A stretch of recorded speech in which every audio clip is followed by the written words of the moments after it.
Hi, I'm Soul back with another LP, this time of the Metroidvania-styled indie game Cave Story. So we will begin in just a second. From somewhere, a transmission. Connecting to network. Logged on. Executing chat algorithm. Sue? You there? It's me, Kazuma. I managed to get away somehow. But I've gotten lost. I found a shelter, but there's nothing here. If you can hear me, please answer. Please? Okay, so now we're starting the game. Normal arrow keys to run, and you have a Z button to jump. There's a little water down there just to show you. You have limited air when you're underwater, and your movement is limited.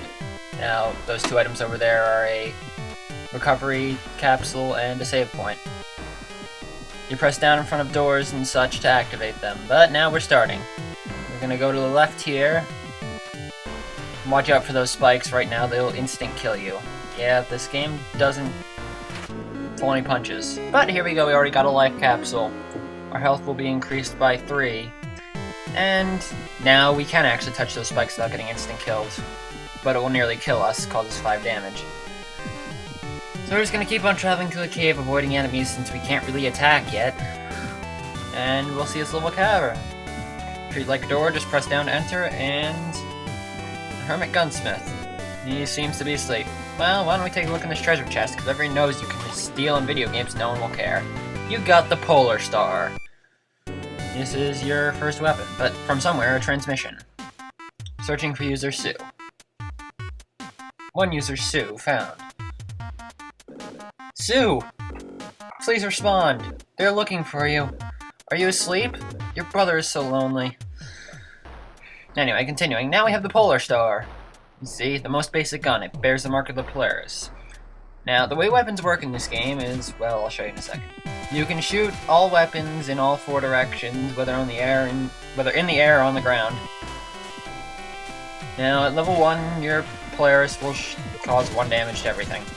Now, the way the weapons work in this game is that sometimes when you kill enemies, they'll drop yellow, triangular-shaped crystals. They act as experience for your weapons. If you notice up in the top left corner, there's a thing that says level 1 and there's a yellow bar. Every time you collect the crystals, it'll increase that bar, and when it becomes full, your weapon will level up. Each weapon has 3 levels, and they generally cause more damage as they increase in level, and some weapons just change their behavior completely. Whenever you take damage, however, you will lose some of your experience.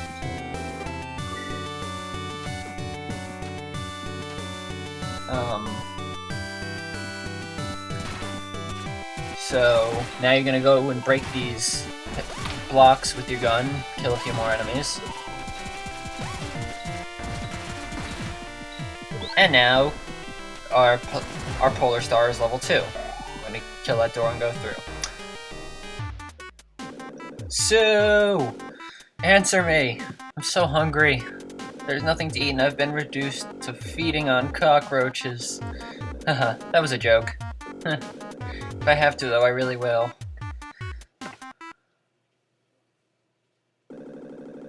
Hand over the key.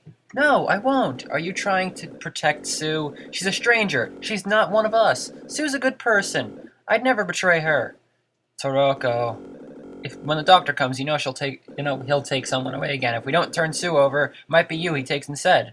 But the key, Toroko. Bang.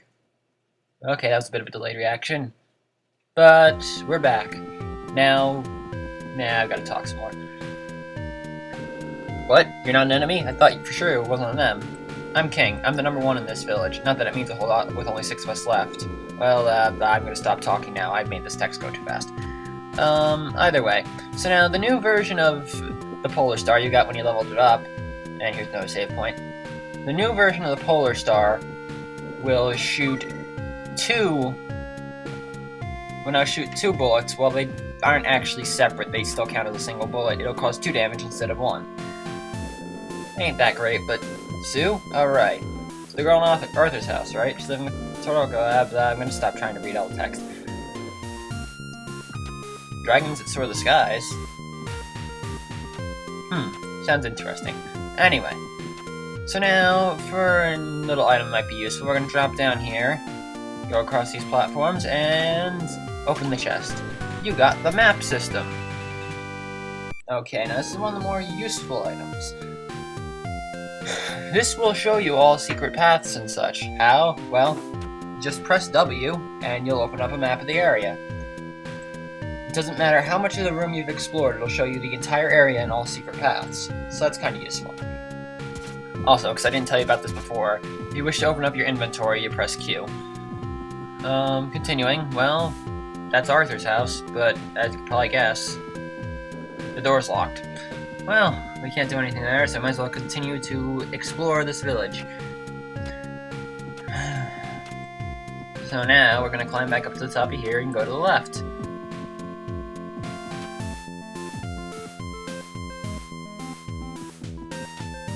The reservoir. Jump across a couple platforms, and there's a guy fishing. Why don't we talk to him? Sue? Yeah, I know her. That's the cute girl Stewie scooped up in Arthur's house all the time, right? She came here just a little while ago. I saw her fall into the reservoir. She doesn't seem to like us much. I don't know why, since she's a Amiga just like us. Okay, here's a little item. The silver locket. Otherwise known as an item of plot development. Plot advancement, I mean. So now you're gonna have to be forced to move through this incredibly sluggish water physics. Which surprisingly don't bug me too much. Ah! Okay. Sue ran away. Not Sue, that's Toroko. Never mind.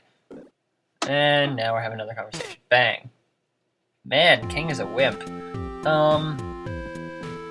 Either way. Continuing, now we're gonna go and save. But before we do that, we're gonna go and get an item. Not that I really need it right now, but still. Yamashita Farm. Yamashita. I'm gonna pronounce Yamashita. Okay, so there's a bunch of flowers here. Really nice. And, ooh, would you look at that? A life capsule.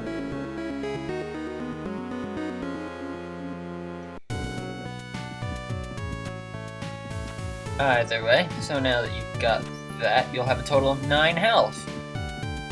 Why don't we go talk to this person? This is our farm. We raise flowers here. My job is to watch over the farm. We Amigas depend on these flowers for sustenance. Red flowers, though, are bad news. If you eat a red flower, they say your blood starts to boil and you soon fall over dead. Good thing we don't have any of those here.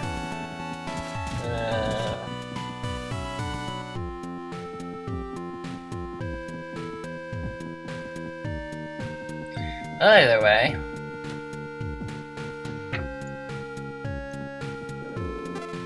So we're saving again, and this is for good reason this time, even though I doubt you'll have much of a problem with what's coming up. We're going into this room. Okay, it's empty. Why you? Ah, look, she's trying to attack us. Just shoot her once, and she'll fall. Talk to her. Eek, save me, save me! Huh?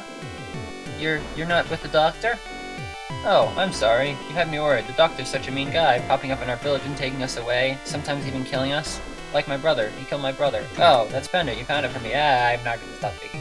I'm only gonna say one more line for this entire game.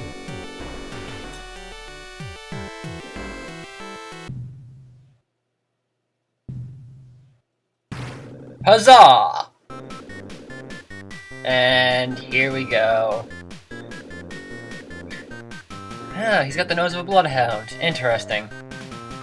Ah, who's this chick?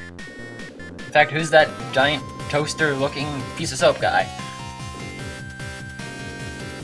Oh well. Things are gonna get interesting. What? I'm not Sue. Looks like we got a little bit of a problem. So the soap guy's named Balrog. Interesting. Seems like he's kind of pissed. Oh well. So what's your deal? You gonna fight me with that thing? I knew it! Okay. This is a pretty easy boss. He'll run towards you twice, and then he'll do a little bit of a run and a jump. And he'll do that repeatedly. This guy is no issue. Especially if you have a level 2 gun. Forest Army. Just you wait! Okay, we fought off Balrog. Cool. And we get some free experience. Well, this ain't good. We better go and tell someone. Well... King isn't in his normal spot, so we should try and find someone else to tell. Oh well. Let me go and save. Well, let's think about it. There's one place in this area we haven't explored yet, so... Well, there's your room, and... Hey, look, there's a person. Why don't we go talk to him? What? Toroko's been kidnapped. Oh no! I've got to tell King right away. I'm sorry for my horrible voice acting. I can't impersonate any voices, so they probably all sound the same. Toroko, I can't believe it. Toroko's elder brother Arthur was a fabulous warrior, but he was killed by one of the Doctor's goons, and blah blah blah. There are 2 keys to Arthur's house. Toroko has one of them, the other's hidden in the graveyard. Well, there we go. Interesting. We better take note of that and go and know that situation. Well, here's the graveyard. You know, if I actually enter it. Okay, so now we got a couple new enemies here. We got some mushrooms, which have low health. And then we have this guy, the Gravekeeper. He causes 10 damage. Do not get hit by him. Not only that, he has 20 health. Either way, take care of some more of these things, and... Hey, there's a little guy over here. Yeah, what do you want? Okay, he doesn't seem very friendly. Oh well. Better keep note of that, though. Okay, so we're gonna kill a couple more mushrooms, and there's a door up there. Can't get up there yet, though. Okay, so we're gonna kill some more mushrooms, and... Hey, look! Sparkles. That must mean there's an item. And we found Arthur's key. I wonder what door that opens. Continuing. We are in the Mimiga village. I'm not actually sure how to pronounce that. Either way. So now we can drop down to Arthur's house. We used Arthur's key. Now that we're finally here. Hey, look, there's a save point and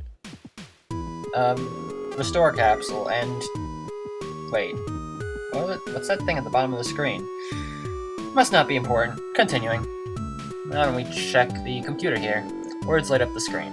If I have to, though, I really will. Sound familiar? Do you want to permit teleportation to the egg corridor? Sure, why not? Either way. So, this part's over. I'll meet you guys in the next part, in the egg corridor. This is Soul. See you next time.